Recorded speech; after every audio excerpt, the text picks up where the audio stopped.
Hi, hello everyone. Just gonna wait for YouTube to notify others. It's gonna be a very quick live stream.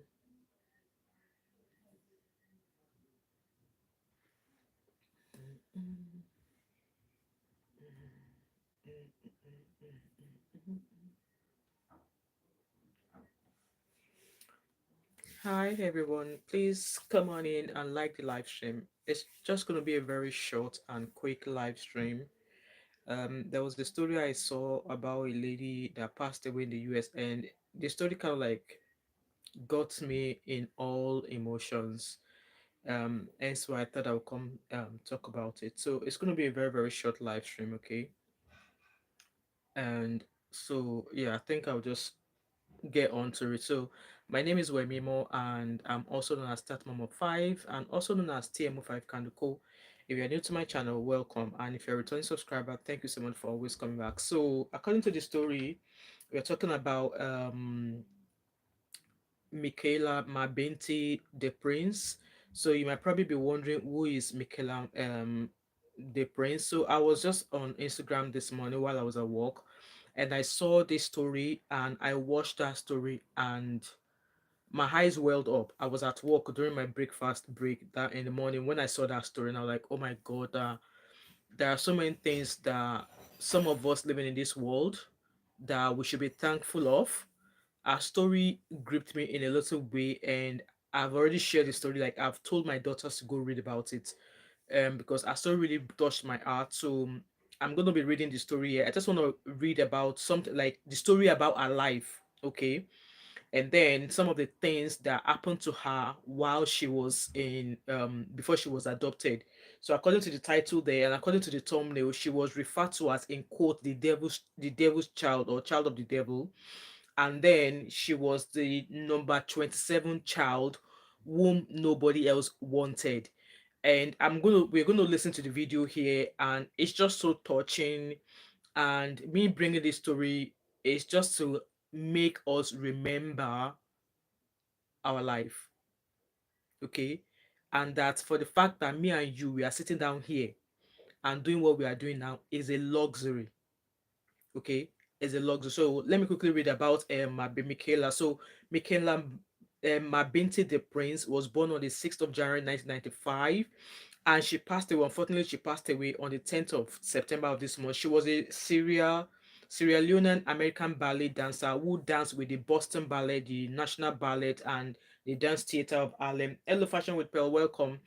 And since so I'm reading about her on Wikipedia, okay.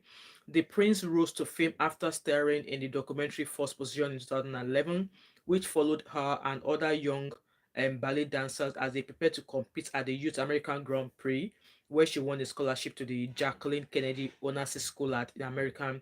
So she's a ballet dancer. But what really brought me into my mood, into my emotion, was her story before she was adopted. So I'm going to jump to the early life. So born as Mabinti Bagunra on the 6th of January 1995 into a Muslim family in Kenema, Sierra Leone. She grew up as an orphan after her uncle brought her to an orphanage during the Civil War. So there was a civil war in Sierra Leone in 1995. Guys, so that means that me, by that time, I was probably maybe 14 or 15, and there was a civil war in that stage, in that kind of era. So her adoptive parents were told that her father was spied and was, wow, wow, and spied by Revolutionary United Front when she was 3 years old, and that her mother, Mabinti's mother, starved to death soon after. So she was frequently malnourished, she was mistreated, and derided as, in quote, devil's child because of vitiligo. And you guys may ask that what is vitiligo? So let me let me, I'm on my laptop here, so I'm reading the story. So I'm going to give you guys the story of what vitiligo is. Okay, vitiligo. There's a certain American model who has vitiligo on part of her face, and she's making it big on American runway. Okay, so vitiligo, I'm looking for the definition here. Vitiligo is a chronic autoimmune disorder that causes patches of the skin to lose color. Okay, resulting in white or milky white spots. It occurs when the body's immune system attacks and destroyed melanocytes, the skin cells that produce pigment. So it's really not a disease. People that have vitiligo live a very beautiful life, though they might be bullied. Some of them might not be confident in themselves because of vitiligo. In fact, some black people have it maybe in eating parts of their body. Even white people have vitiligo as well. They do. They have it as well, but it's mostly seen in people with dark skin. I don't know the name of that model that had. Let me see if I can find the name of that model. American model with vitiligo, and she's a black lady. American model. I'm sure there's two of them. So Winnie Harlow is the American model who has vitiligo as well. Let me share. Let me find one of her pictures. So this is one of her pictures. Can you see her? So that's Winnie Harlow. She's a supermodel in the US. Okay. So in the case of Michaela, um, a skin condition. So they were just telling us about vitiligo, a skin condition causing depigmentation. So she fled to a refugee camp after her orphanage was bombed. In 1999, at the age of 4, she and another girl, also named Mabinty, later given the name Mia, were adopted by Helen and Charles DePrince, a couple from Cherry Hill, New Jersey, and taken to the United States. The DePrince family has had 11 children, including Michaela, 9 of whom were adopted. She took the name Mabinty Bangura Prince. So this is the story I want you guys. So this is the story of a young child.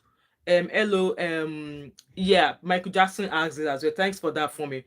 So this was a young child who parents, whose father was spied by, people in the war in Sierra Leone, and then her mother starved to death because there was no food. You can imagine Sierra Leone in 1995, there was a civil war, so she was in an orphanage. So their orphanage was bombed, and she was practically on her own. So it was an American couple who adopted her. So a story that I listened to that broke me, which got me being thankful for being here today, which got me being thankful that as a parent, my children are not in that kind of situation. And it just brings me to, like, obviously we are in that time of the year where lots of things go wrong. Hi, Obia Julie, how are you?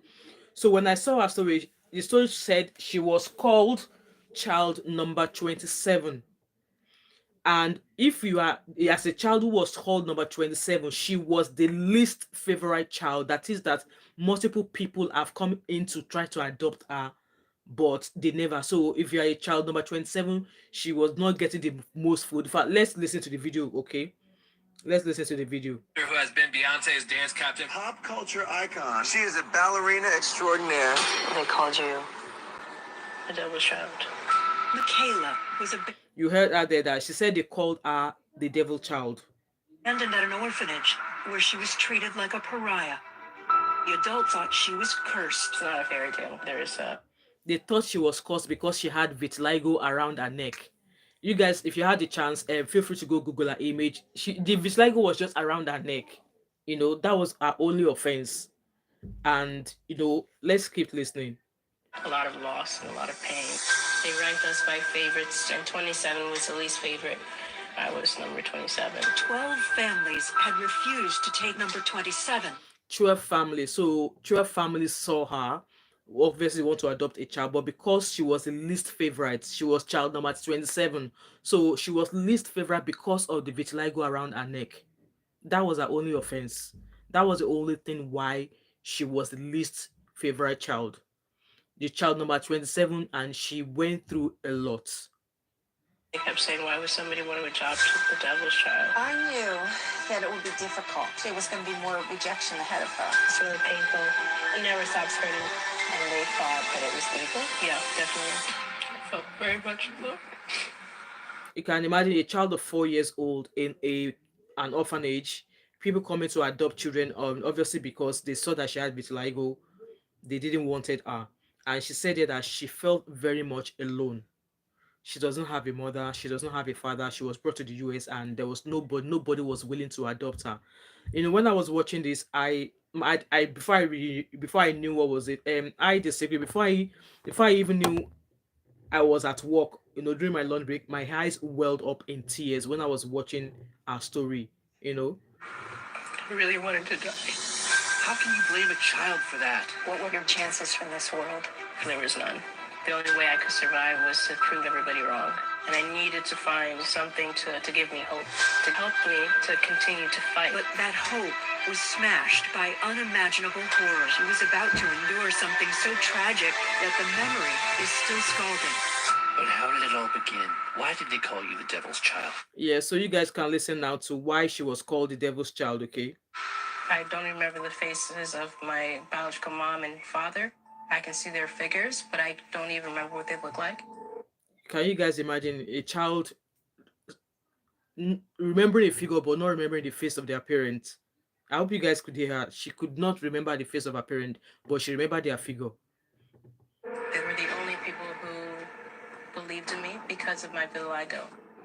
And like I said, guys, in fact, blacks have vitiligo. White people have vitiligos, and it is not a disease that will kill you tomorrow. It is not. It is not even a disease that you can catch. No, it's an autoimmune disease. And we've seen people if people who are albinos or albinos could live for the length of time, people with vitiligos could live as well as could live up to that as well. Condition that causes patches of my skin to turn white. And in my village, because of this, they thought that I was the devil's child. I was so angry at the rebels for killing my father. My mom, she just didn't know what to do, so she ended up giving me most of the food, and she ended up starving to death. I was 3 years old. In the orphanage, we were taken care of by aunties. But these aunties had their favorites. We all know, not even as somebody who grew up with their parents, we know that even in a family, parents have a favorite amongst their children. Talk more extended family. Even as a child, you will know you will have a favorite uncle. Me sit down here, even with this in my head, I have a favorite uncle. Yes, I have a favorite uncle, and the other uncles, I don't send them. So you can imagine being a child, and some adults are looking after you, and those adults know, like they have a child they actually love, whom they will give, whom they would deprive other children of, just so they could give that favorite child they love more. Number 1 got the biggest portion of food and the first choice of clothes. Number 27 got the smallest portion of food and the last choice of clothes. I was number 27. Every day in the orphanage, I was starving. 4 years old in the orphanage. Can you imagine a 4-year-old with no parents in an orphanage? And because some aunties looking after them had a favorite, because she was child number 27, she had the smallest food, she was always starving. She would probably be the last person to pick anything that's been given or been offered at that care home. Can you imagine how that would feel for a child, even for an adult? An adult like, what's going on, but as a child, a 4-year-old child, it's cruel, okay? I've never felt so alone before. I remember they told me who would want to adopt the devil's child. She was called the devil's child because she had vitiligo. Guys, can you... And one day, the big wind threw a magazine right onto the gate at the orphanage. I reached out and I grabbed it. I saw something. This amazing creature, this person I've never seen before. She was on her tippy toes and in this beautiful pink costume. She had never seen anything like that before and wanted to know more about the woman from the picture. She showed it to a beloved teacher. And she explained to me she was a ballerina dancing ballet. And that's what I wanted to be, ballerina. And it was not just the fact that she's a ballerina, it's that she looks happy. and I wanted to be Yeah. happy. I'd always go on my tippy toes every day and practice just like the ballerina. I remember when my kids were much younger. I think they were about. I think my last daughter, she was about 4 years old, and I asked her that, what do you want to become? She said she wanted to become a ballerina. I was like, if I give you one backhand, ballerina come, because she was always watching. I think at that point she was really into Peppa Pig, and there's a certain episode of Peppa Pig where Peppa Pig was trying to become a ballerina, and because she watches that all the time, she said she wanted to become a ballet. She wanted to become a ballerina. I thought maybe one day, with everything going so well, I finally had somebody who cared about me. Maybe one day I could be this ballerina. That was as a child. Teacher Sarah cared about me so much, and she knew how important it was for me to get a good education, so she would always give me extra lessons. After a few extra lessons with Teacher Sarah, we started walking towards the orphanage gate. Me, of course, talking about that ballerina and how I couldn't wait to be her. But then, all of a sudden, Please like the live stream, two guys. rebels were walking towards our gate. A child rebel lagging behind, and a truckload of them turning around the corner. They saw that Teacher Sarah was pregnant. They wanted to know if it was a girl or boy. And so they decided to find out, and they cut her stomach open. Oh my god. Did you guys hear that? That's cruel. The little boy thought he should try to copy the older rebels. He took his machete out and cut my stomach. When I got stabbed, I was really hoping. I felt very much loved. I really wanted to die. That's sad. I know, and the annoying thing is the most saddest thing about it is the fact that she actually became a ballerina, but she passed away on the 10th at the age of, I think, 29. She actually fulfilled that, but it's so sad that she didn't get to live, for as long as she wanted to. I didn't see the point. I didn't think I would have anything good. This is when I realized it was much easier to not care about anybody because they always die and leave me. At the same time, more than 5,000 miles away, Elaine DePrince was struggling with her own void. An equally unimaginable one. The loss of her children. I had Hi, three little June. boys, and when the AIDS epidemic began, they contracted HIV.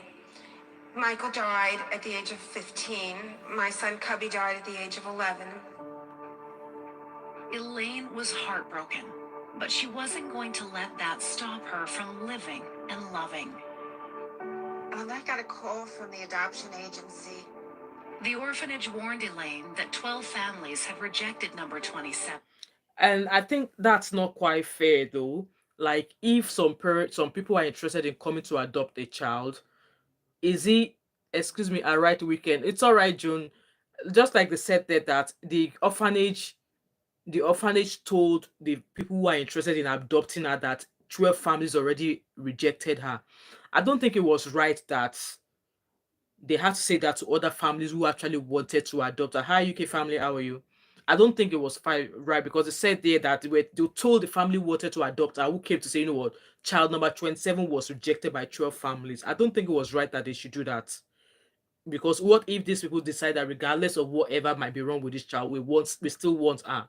And I felt people in that care home or in that orphanage really do not want child number 7 to be adopted. They wanted her to remain in that orphanage because they pretty much said that to stop her chances of being adopted. And I think that was a bad move by those orphanage people. Because of her skin condition. Because of what she had, vitiligo. Vitiligo is an autoimmune system, autoimmune disease. You can't transfer it, you can't catch it, you can't pass it on to anybody. You can't. And education is not scam, oh, guys. If they talk to me, una go school, una go school. Education is not a scam. I said, well, we'll take her. See, even though they tried to stop this woman from adopting her, the woman was adamant that she wanted child number 27. Child number 27 that has been rejected by 12 other families. She was standing there with her arms folded, really angry. I think she just thought there was going to be more rejection ahead of her. Oh. Of course, I really had mixed feelings about this because I think she wrote a book. She wrote a book about this before she passed away. desperately wanted somebody to love me for who I am. At the same time, what happens to people I care about? They die and leave me. Oh. But then I saw her. She was wearing bright red sneakers. And she must have been running her fingers through her blonde short hair because it stuck out like the ray of the sun. She didn't speak English. So I tried to ask her what she wanted, and she intuitively understood what I was asking. And this our story just goes on to show that if God says it's time for you to be heard, regardless of your age, regardless of what you're experiencing, if God says now is that time, trust me, no matter what people do, that moment that God says you're going to be taken out of that situation, you'll be taken out of that situation. And I just want to believe that that was what happened in this case of Michaela. You know, you can imagine this white woman came to the orphanage to adopt her, and the aunties looking after them or looking after her said, "Oh, child number 27 has been rejected by 12 families. They didn't want her to be adopted. They didn't want her to come out of there. But because God said that was time for this child to be out of this place, the lady who wanted to adopt her, I said, yes, we will adopt her." And she stood on her tippy toes, her little naked toes, in the middle of the floor, put her hands above her head, and walked on her toes. Next thing I know, she ran into the bathroom and came running back with a magazine photo of a ballerina on point. That's so sweet. And she understood what she wanted. And she said, you will dance. Aww. Going to a place where all of a sudden everybody loves you, you're wondering why. But I thought I was this monster. Why would you love me? Because I look poor. I thought. Even as she grew older, you could barely even notice vitiligo around her neck.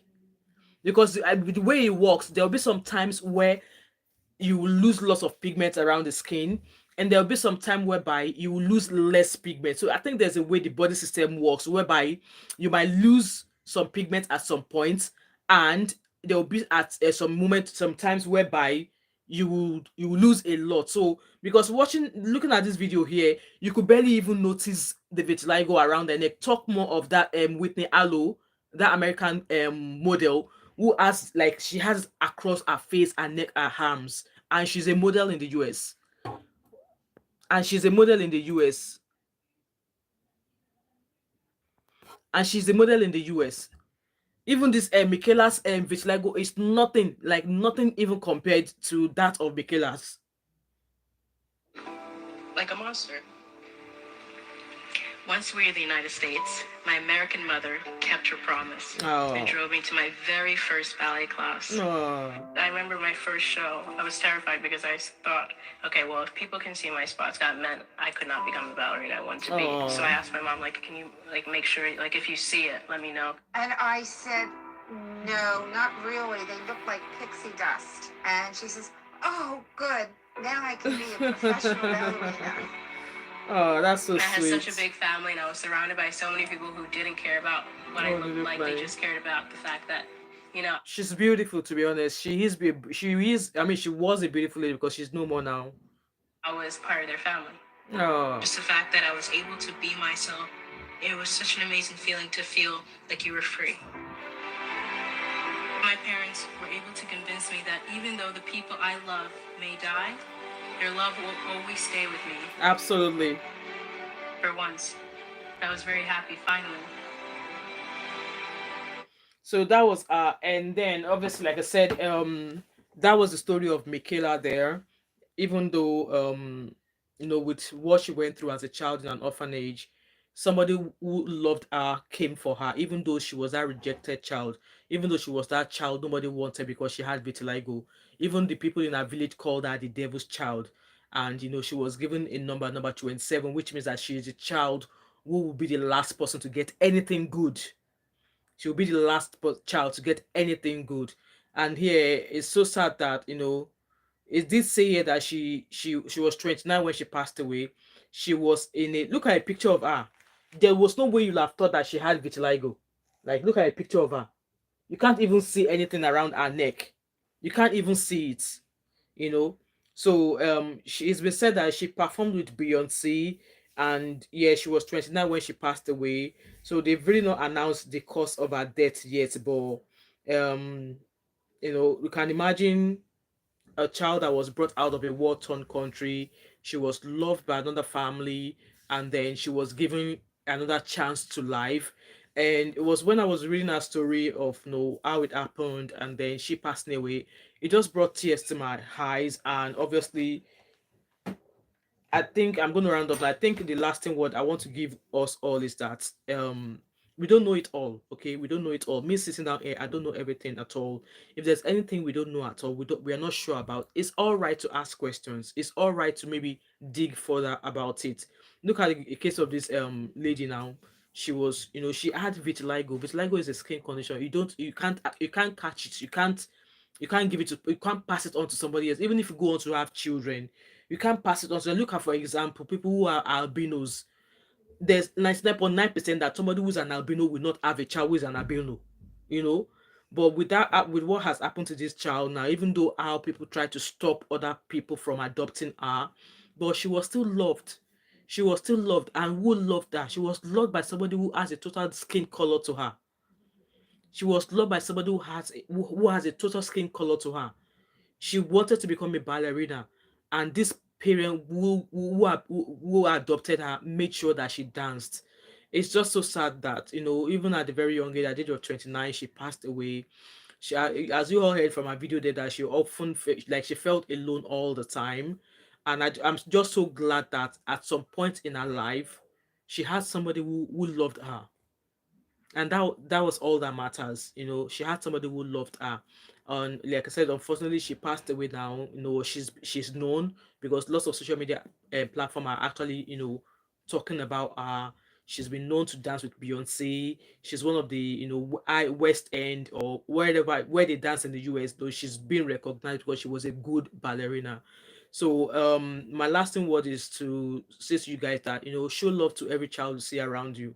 It is not just your child alone that you should give love to. If you don't necessarily have to give them money, even giving that child that it's lacking on your streets a piece of biscuits, that's you showing that child kindness.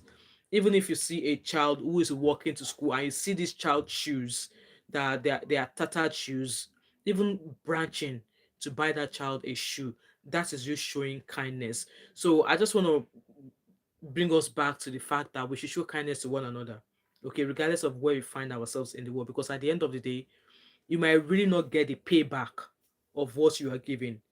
But for me in this world, I have children, okay, and I feel like anything I do, I don't necessarily want the benefit or or the advantages of what I've done for people, but I want that anywhere my children go, for the fact that I've been good to other children, for the fact that I've been good to other people, that my children would also receive kindness. I don't know, because at the end of the day, I'm not going to be where my children go. All of my children, like, I mean that I have plenty of children. All of them might decide to go to different worlds to go and live their lives. And my hope and my prayer is that anywhere they go in this world, that they will receive kindness. So may Michaela's soul continue to rest in peace. And if there's any children out there that are struggling, I pray that may God, send them a helper. So that's just my lasting word for you guys. Like I said, this is just going to be a very short live stream. It's not really a tataful.